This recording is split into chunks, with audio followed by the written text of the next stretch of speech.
A few $1,000s. That's what a single stone can add to your bank account. Not a diamond, not a gold nugget, a rock you could walk past 100 times without a second glance. Here's the thing. Every time you pick up a pretty pebble on a trail, you're really facing two outcomes. Either it's an ordinary rock, worthless and forgettable, or you just passed up a golden opportunity. The difference isn't luck, it's knowledge. And here's what makes this even more interesting. When you find one semi-precious stone, you usually find several more right there in the same spot. Precious stones? You hunt for hours to find a single one. Semi-precious stones come in groups. One find leads to another and another. So stay with me, because this video will change how you see every future walk. Pay attention to every stone you see. Some of them are worth real money. But first, you need the master rule. The label precious or semi-precious doesn't decide value. Quality does. A dull, cloudy emerald. Real emerald, but opaque, no shine. Cheap. A vivid crystalline stone from the semi-precious family can be worth far more. Take a dull emerald and a vivid one. Same stone, same name. One sells for pocket change. The other commands a serious premium. The label didn't change. The quality did.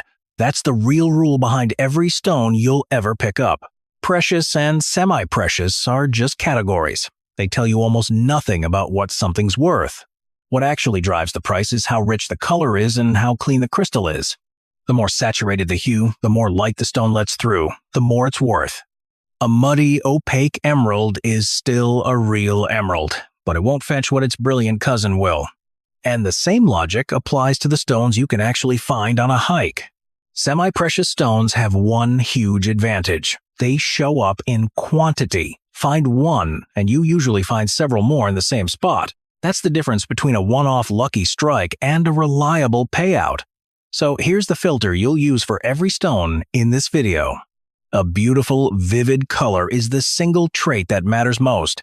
It's the line between a $10 rock and a $250 rock. Dull, muddy color? Likely worthless. Bright, saturated color? That deserves a second look. Which brings up the obvious question. Which stones actually have the best chance of showing you that color? Opal is one of the most valuable stones in the world, and unlike most gems, you don't have to dig deep to find it. That's the part that surprises people.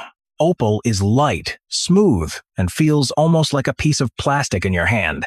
It can take on nearly any color. The most expensive kinds are the ones you've probably seen in jewelry. Fire opal is a crystalline, beautiful orange.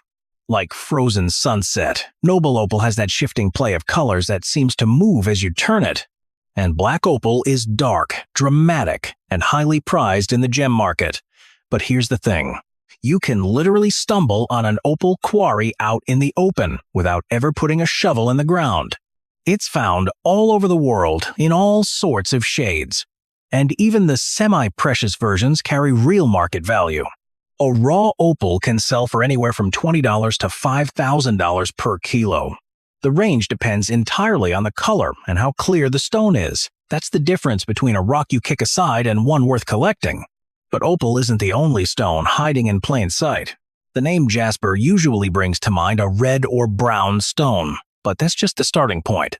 Jasper shows up in so many colors that each one has its own trade name.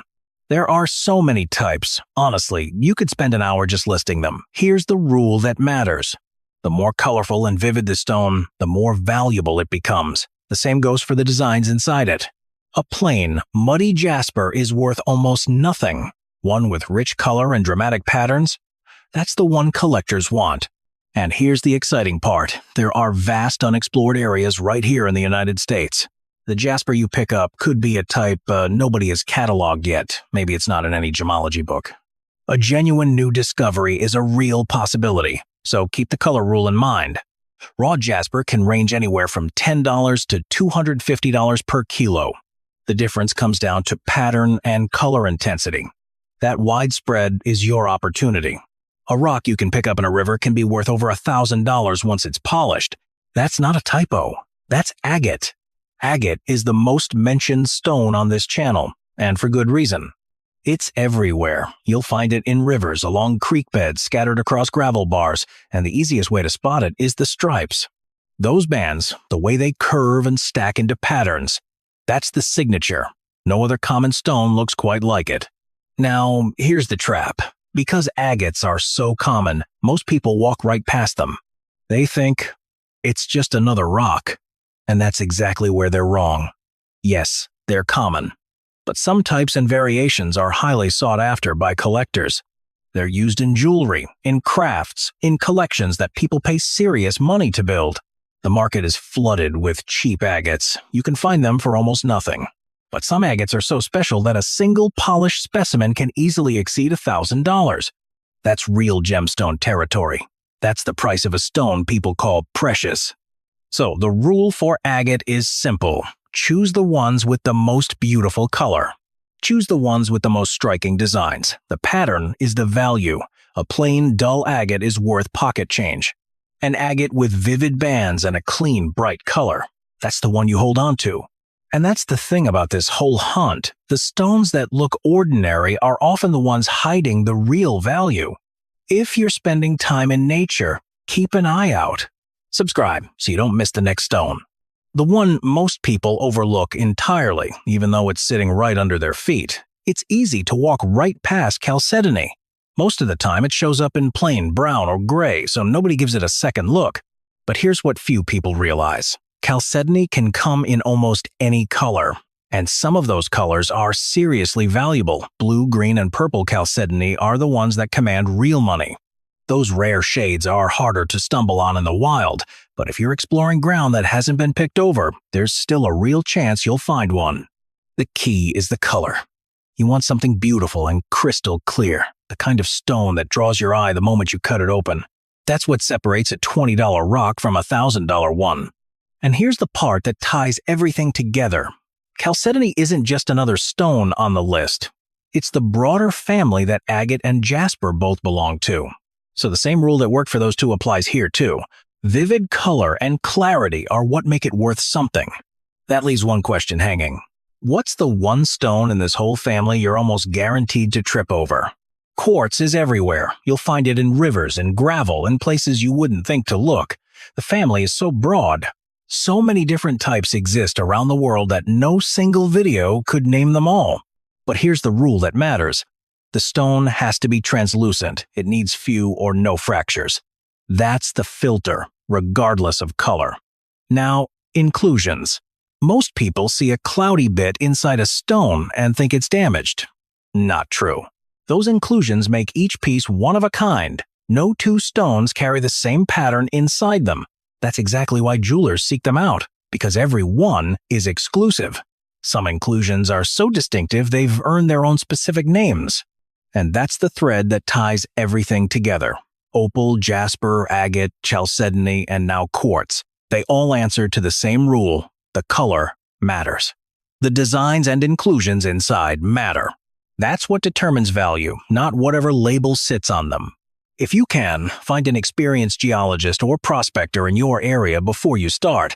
They've seen the local ground 100 times, but if you don't have that, grab a gemology guide for beginners.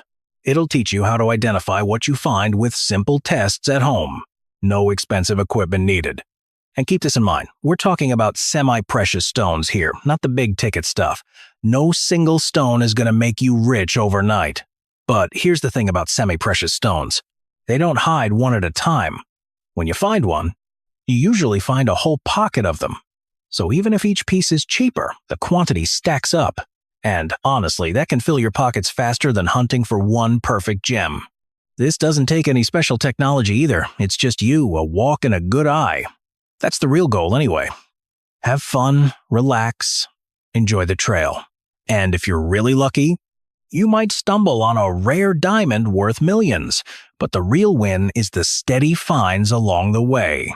You've picked up pretty pebbles on a walk more times than you can count, and every time, you probably wondered the same thing. Is this worth anything? The answer used to be a coin flip. Now it isn't. That's what changed. You don't need luck anymore. You need to know what to look for. The color, the clarity, the pattern. That's the real filter. A dull stone stays a dull stone no matter what it's called. A vivid one with the right glow. That's where the value lives. And because these stones show up in groups, one good find usually means more right next to it. So the next walk isn't just a walk. You're not passing stones by anymore, you're reading them. That's the whole game, and it never gets old. If you want more guides like this, subscribe. I'm always digging up new ones.